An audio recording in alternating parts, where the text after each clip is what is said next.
Hola, bienvenidos nuevamente. En el día de hoy vamos a hablar sobre el Consejo Económico y Social de las Naciones Unidas, más conocido como ECOSOC. El Consejo Económico y Social de las Naciones Unidas es un órgano principal. A diferencia de la Asamblea General y del Consejo de Seguridad, es un órgano de coordinación. Organiza la labor de 14 organismos especializados, 10 comisiones orgánicas y 5 comisiones regionales de la ONU. Por motivos personales, debo destacar a la Comisión Económica para América Latina y el Caribe, la CEPAL. Posteriormente podemos indicar que es un órgano restringido y subordinado a la Asamblea General de las Naciones Unidas, el órgano plenario y al Consejo de Seguridad. Nuestro ECOSOC examina los informes de los fondos y programas de las Naciones Unidas, emite recomendaciones. Lamentablemente, sus resoluciones solamente tienen este carácter, ya que no son vinculantes ni imperativas. Pero, sin embargo, el ECOSOC promueve algo que a mí me interesa: el empoderamiento de la persona y el desarrollo de su nivel socioeconómico. Asimismo, el Consejo Económico y Social de las Naciones Unidas vela por el ámbito educativo. Debemos tener en cuenta que gracias a un proceso educativo actual, vanguardista y coherente, la persona humana puede ser empoderada en la sociedad. Y eso se sabe muy bien en el Consejo Económico y Social. Asimismo, el Consejo Económico y Social de las Naciones Unidas fomenta el respeto de los derechos y de las libertades fundamentales. En cuanto a su estructura, el Consejo Económico y Social está integrado por 54 miembros. Aquí podemos encontrar miembros de las naciones africanas, asiáticas, de Latinoamérica, de Europa Occidental, de Europa del Este. Todos ellos coordinan con diferentes estamentos. Así, por ejemplo, con una comisión permanente, una comisión especial, una tabla de expertos, comisiones regionales y comisiones de especialistas. Debo indicarles que muchas organizaciones no gubernamentales pueden recurrir al ECOSOC para dar un feedback, apoyar con su trabajo y así permitir un aporte desde la sociedad civil por la cual trabajan en el día a día y tienen un estatuto especial de observadores dentro del ECOSOC. ¿Qué temas trabaja el ECOSOC? El ECOSOC trabaja diversos temas. Es un abanico tan amplio como el de la Asamblea General. Ve los temas económicos, los temas sociales, los temas culturales, los temas educativos, sanitarios y, por supuesto, el respeto de los derechos humanos. ¿Cuándo se reúne el ECOSOC? El ECOSOC se reúne cuando lo estimen pertinente sus Estados miembros, pero también usualmente lo hace 2 veces al año. Y sus decisiones, sus resoluciones se adoptan por mayoría de los miembros presentes y votantes. Debemos indicar que en el ECOSOC un Estado tiene derecho a un voto. Si bien el centro no es un órgano plenario, es restringido, pero aquí un Estado tiene igualdad de posición frente a otro Estado que participa de esos 54 Estados miembros dentro de dicha organización, u órgano principal de las Naciones Unidas, mejor dicho. ¿Qué competencia tiene el ECOSOC? El ECOSOC protege los derechos humanos, coopera con la Asamblea General y coopera con el Consejo de Seguridad. Hace estudios, recomendaciones, informes, etc. Coordina diversos organismos especializados de la ONU, y como ya hemos indicado, cuenta también con las consultas y el feedback que le hagan las organizaciones no gubernamentales a través de ese estatus consultivo o ese estatuto consultivo que pueden suscribir con dicho órgano principal de las Naciones Unidas. ¿Qué problemas tiene el ECOSOC?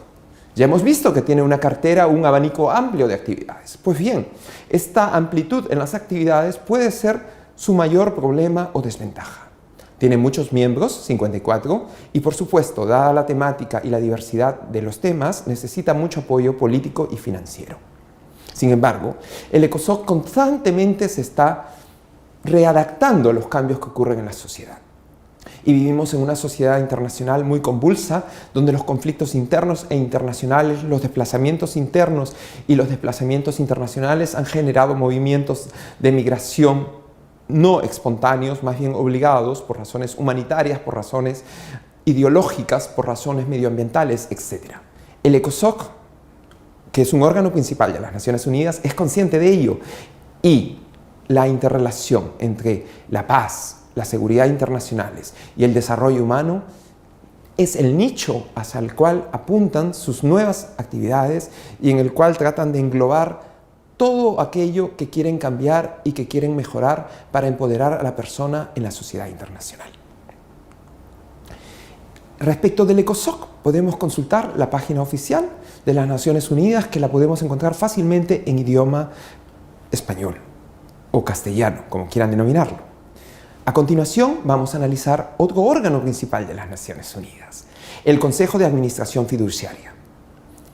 Hace poco hemos escuchado que Nueva Caledonia, que es un territorio francés en el Océano Pacífico, va a llevar a cabo un plebiscito para determinar si se independiza o no de Francia.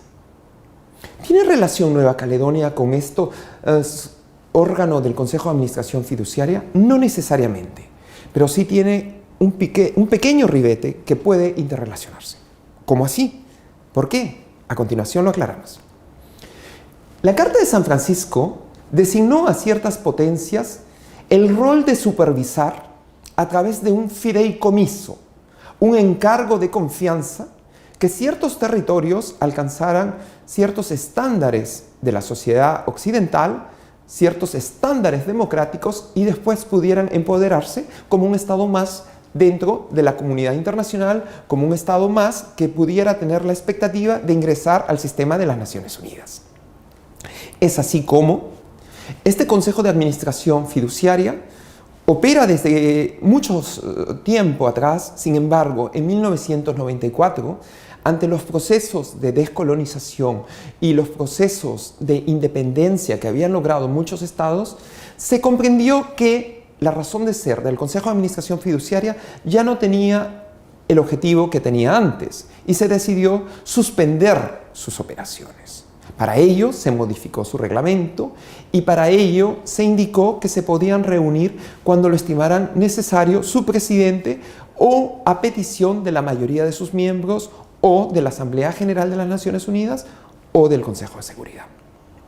¿Cuál era el objetivo principal de este Consejo de Administración Fiduciaria? Lograr que los habitantes de los territorios en fideicomisos o aquellos territorios que habían sido confiados a grandes naciones lograran ciertos estándares, lograran su propio gobierno y lograran su independencia. Sin embargo, ¿a quiénes se consideraba estos estados o potencias que debían ejercer esta tutoría, este fideicomiso? Se consideró que lo más recomendable era asignar esta tarea a los 5 estados miembros permanentes del Consejo de Seguridad de las Naciones Unidas. Estos son Estados Unidos de Norteamérica, la República de Francia, Reino Unido, la República Popular de China y la Federación Rusa. Todos estos territorios en fideicomiso que se llevaron a cabo bajo este sistema de las Naciones Unidas han logrado con el tiempo alcanzar un gobierno propio y una independencia. Es por ello que el Consejo de Administración Fiduciaria, si bien es cierto, es un órgano principal de las Naciones Unidas, actualmente no ejerce sus funciones. Sus funciones están suspendidas. Seguramente ustedes dirán, pero ¿por qué no se reforma la Carta de las Naciones Unidas y este órgano principal, que ya no tiene razón de ser, deja de tener ese estatus? Es muy simple. Reformar la Carta de las Naciones Unidas es muy complejo. Si hubiera sido fácil, seguramente se hubiera hecho. No obstante, si planteamos una reforma de la Carta de las Naciones Unidas para que el Consejo de Administración Fiduciaria dejara de ser un órgano principal de esta institución internacional, obviamente otros aspectos que requieren un cambio más urgente, como el de quiénes deben ser los miembros del Consejo de Seguridad de las Naciones Unidas, saldrían a luz.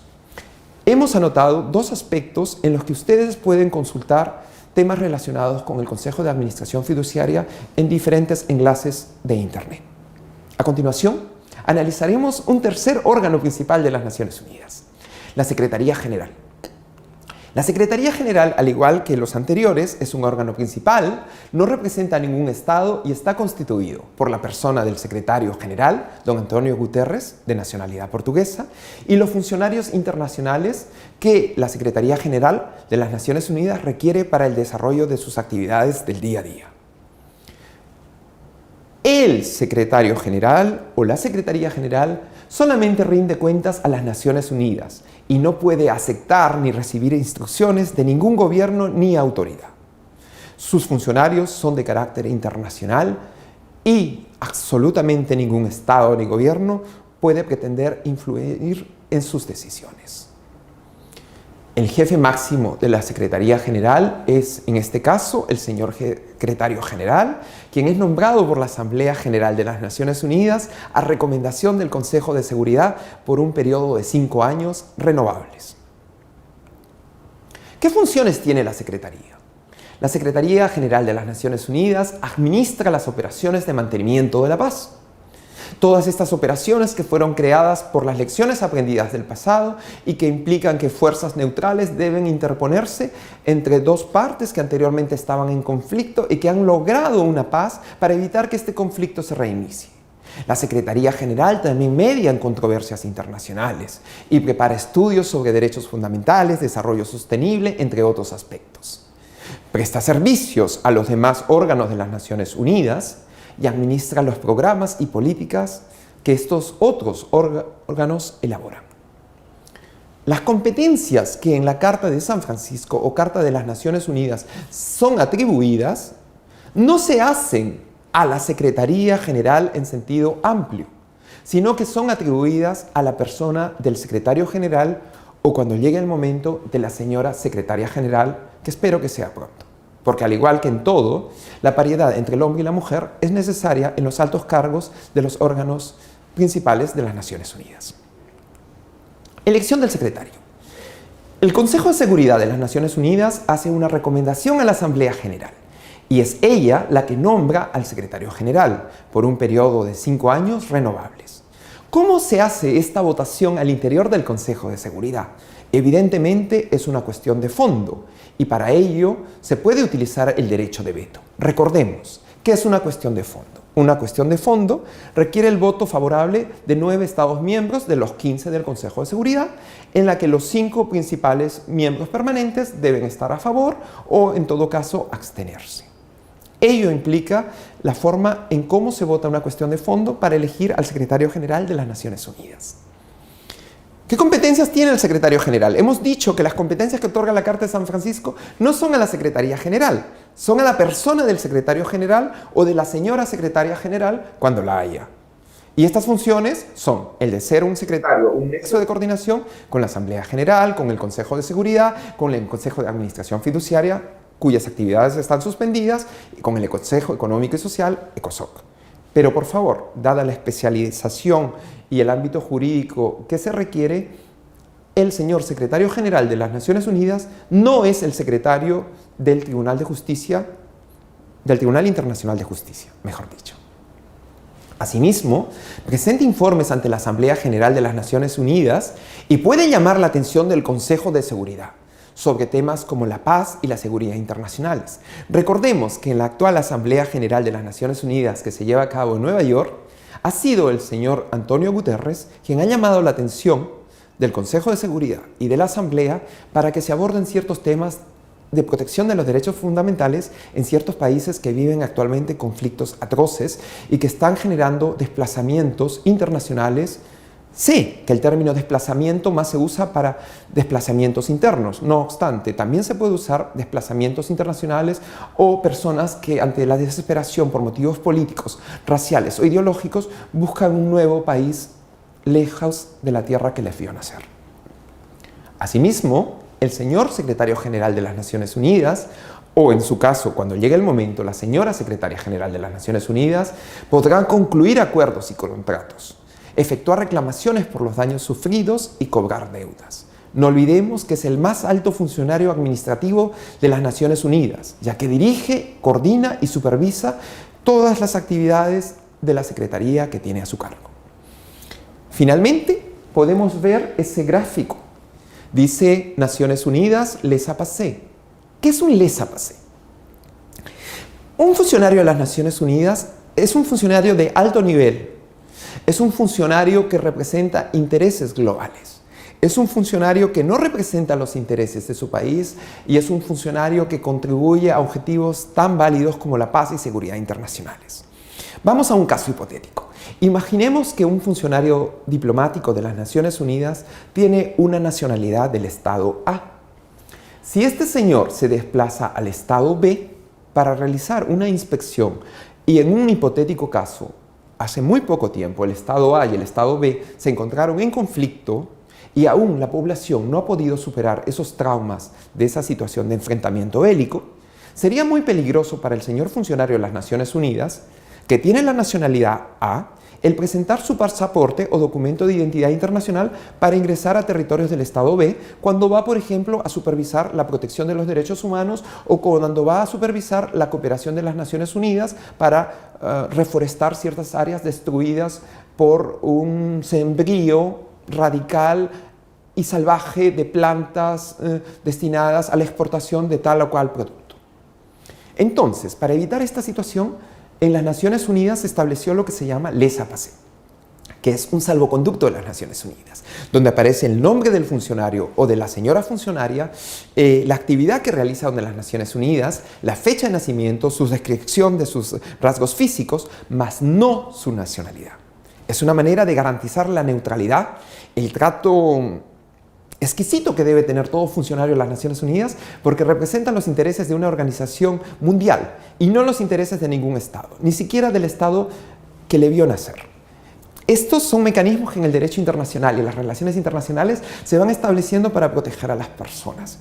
Creo que esto inspiró a la Unión Europea para que también ella estableciera su laissez-passer para sus funcionarios de más alto nivel. Nada, ha sido un placer compartir con ustedes en el día de hoy y como siempre digo, nos vemos la próxima vez. Agur.